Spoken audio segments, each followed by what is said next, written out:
وہ اپنے حضور جھکنے سے محروم نہ کرے. قیامت کے دن اللہ تعالیٰ لوگوں کو کہے گا کہ میرے حضور سجدہ ریز ہو جاؤ. آج اگر کوئی نماز پڑھتا ہے یا نہیں پڑھتا، قیامت کے دن تو چاہے گا کہ میں اس کی حضور سجدہ ریز ہو جاؤں. جب سورج سوا نیزے پہ ہوگا پھر تو کوئی انکار نہیں ہوگا. بے نمازی سجدہ کرنا چاہیں گے بھی کمر اکڑ جائے گی، نہیں کر پائیں گے. اللہ فرماتا ہے قرآن مجید کے اندر کچھ لوگ جہنم کو دھکیلے جا رہے ہوں گے. ان کے ملنے والے کوئی راستے میں ملیں گے، ان کو کہیں گے ما سلککم فی سقر، تم جہنم میں کیوں جا رہے ہو؟ تو وہ کیا کہیں گے؟ لم نکو من المصلین، ہم نماز نہیں پڑھا کرتے تھے. ایک بار نہیں، دو بار نہیں، قرآن و حدیث میں 750 مرتبہ نماز کا حکم آیا. یار ایک بات میں آپ کو کہوں، ہمارے خطبہ کہتے ہیں نا کہو سبحان اللہ، تو سامعین نہ کہیں تو وہ ناراض ہو جاتے ہیں. کوئی مذاق کر دیں گے پھر سخت غصے میں آ جائیں گے. کئی تو ناراض ہو کے تقریر چھوڑ دیتے ہیں کہ میں تمہارے پاس آیا ہوں، تم زور سے سبحان اللہ بھی نہیں کہتے. تو 3 مرتبہ، 2 مرتبہ، 4 مرتبہ ایک مکرر ایک بات کہے اور آپ نہ مانیں یا میں نہ مانوں تو وہ ناراض ہو جاتا ہے. اور میرا رب ایک بار نہیں 750 مرتبہ کہہ رہا ہے. نماز کا حکم اللہ اور اس کے رسول کی جانب سے 750 مرتبہ ہے. کتنا ڈھیٹ پنا ہے کہ بندہ پھر بھی اللہ کے حضور سجدہ ریزی کی توفیق نہ پائے، اور وہ کس طرح جو ہے وہ ڈٹائی کے ساتھ اپنی زندگی گزار دے. 5 گانا نماز شعار زندگی بنا لو. یہ دین ہے، اس کو اچھی طرح سے روحوں میں اتار لو. 5 گانا نماز کبھی بھی تم سے قضا نہ ہونے پائے. اور اگر ہو سکے تو سحری کے سجدوں کی بھی عادت ڈال لو. اس وقت رحمتیں اترتی ہیں، رزق بٹتا ہے، کرم نوازیوں کا نور اترتا ہے.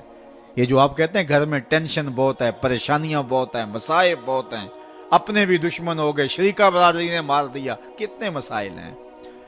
آپ سجدے تہجد کے ادا کرنے شروع کر دیں، روح کو قرار آ جائے گا، باطن کو چین آ جائے گا. ایک روایت میں آتا ہے حدیث پاک میں کہ جب سحری کا وقت ہوتا ہے تو شوہر اٹھتا ہے اور اپنی بیوی کو کہتا ہے اللہ کی بندی تو بھی اٹھ اور اللہ کے حضور سجدہ ریزی کریں.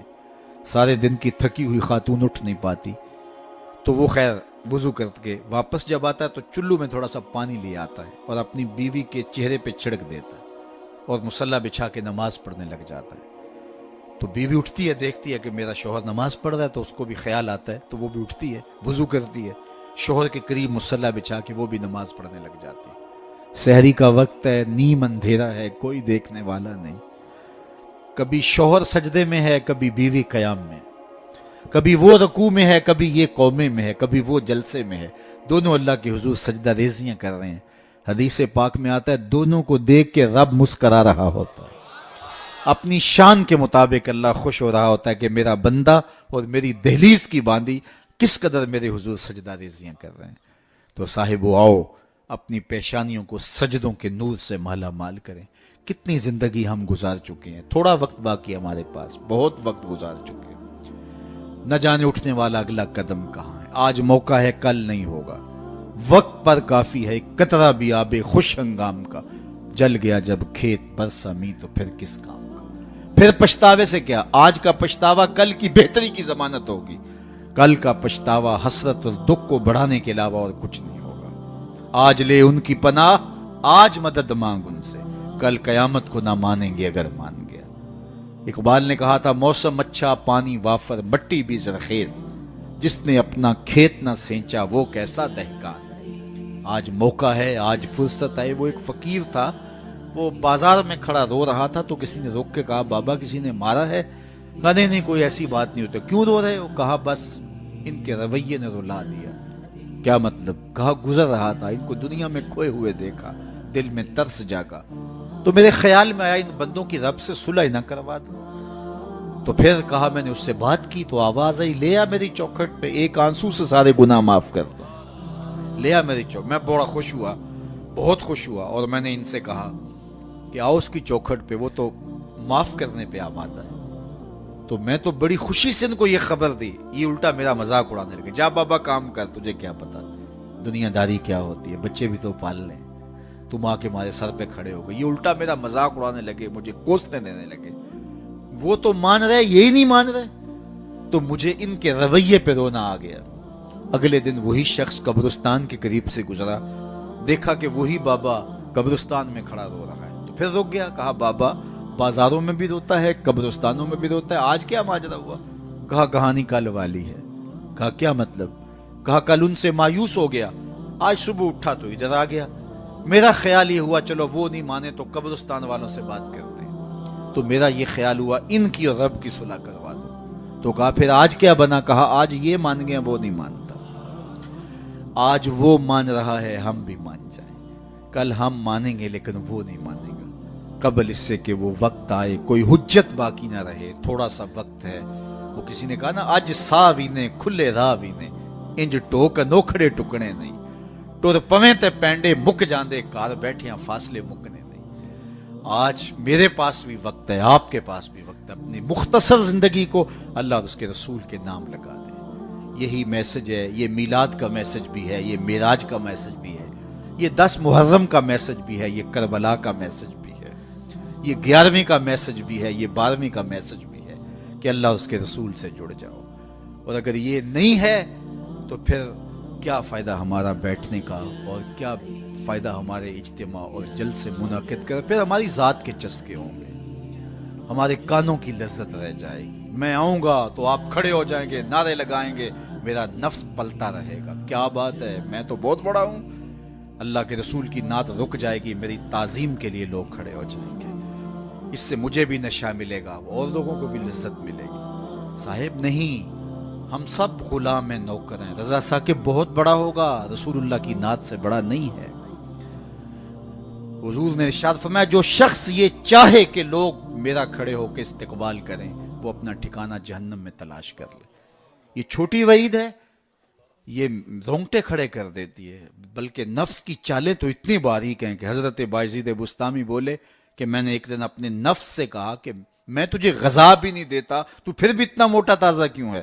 تو کہتے ہیں میرے نفس نے مجھے جواب دیا کہ بایزید جب تو گلیوں بازاروں سے گزرتا ہے نا تو لوگ انگلی کے اشارے کر کر کے کہتے ہیں یہ بایزید جا رہا ہے، یہ بایزید جا رہا ہے. میری غذا مجھے اس سے مل جاتی.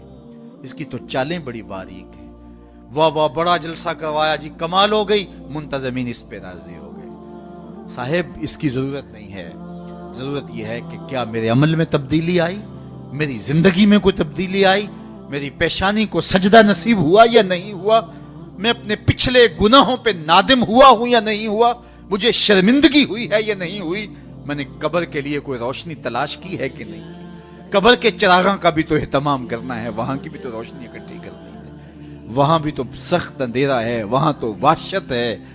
اللہ اکبر، تو وہاں کے لیے بھی تو کچھ چراغاں کرنا ہے. تو یہ مختصر زندگی اپنی قبر کو روشن کرنے کے لیے، اپنی آخرت کو پر نور کرنے کے لیے، اللہ اور اس کے رسول کی رضا جوئی کے لیے گزار دو.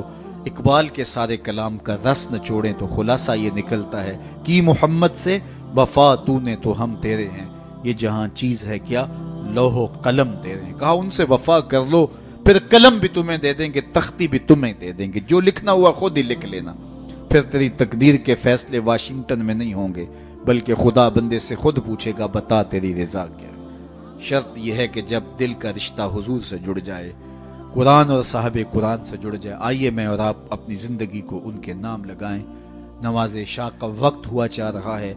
میں جتنی باتیں کر لیں اگر ان پہ عمل ہو جائے تو میرے لیے اور آپ کے لیے اتنا ہی کافی ہے.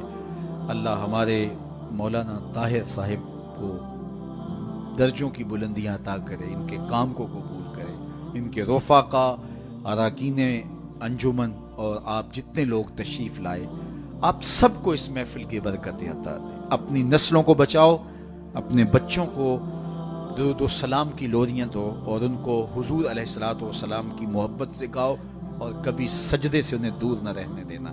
ان کی پیشانیوں کو بچپن سے ہی سجدے سے آشنا کرو. بیٹیوں کو پردے کی تلقین کرو، بچپن میں ہی تلقین کرو، اور ان کو قرآن مجید پڑھنے کی تلقین کرو. اور سجدے سے کبھی ہمارے گھر نا آشنا نہ ہو. کتنا خوبصورت گھر ہے کہ جب صبح کے اجالے پھوٹتے ہیں تو مرد مسجدوں کو نکل پڑتے ہیں اور بیٹیاں گھروں میں مصلے بچھا لیتی ہیں. اور کتنا بد نصیب ہے وہ گھرانہ کہ درختوں پر چڑیاں بھی رب کی تسبیح بول رہی ہوتی ہیں، حشرات سے پرندے نکل کر کے بھی اللہ کی تقدیس کے ترانے پڑھ رہے ہوتے ہیں، اور اس گھر سے نیند کے خراٹوں کی آواز آ رہی ہوتی. بد نصیب ہے وہ گھر، بدبخت ہیں وہ لوگ کہ جنہیں اللہ کے حضور سجدے کی توفیق نہیں. اللہ آپ کو مجھے سب کو اپنے حضور جھکنے کی توفیق دے. وآخر دعوانا ان الحمدللہ رب العالمین. مجھے امید ہے آپ کو یہ ویڈیو پسند آئی ہوگی. اس کو لائک کر دیں, دوستوں کے ساتھ شیئر بھی کریں, اور اس چینل کو جاتے جاتے سبسکرائب کرتے جائیں تاکہ ہر نئی آنے والی ویڈیو آپ کو بر وقت مل سکے. اللہ تعالیٰ آپ سب کو اپنے حفظ و امان میں رکھے. اگلی ویڈیو تک اللہ حافظ.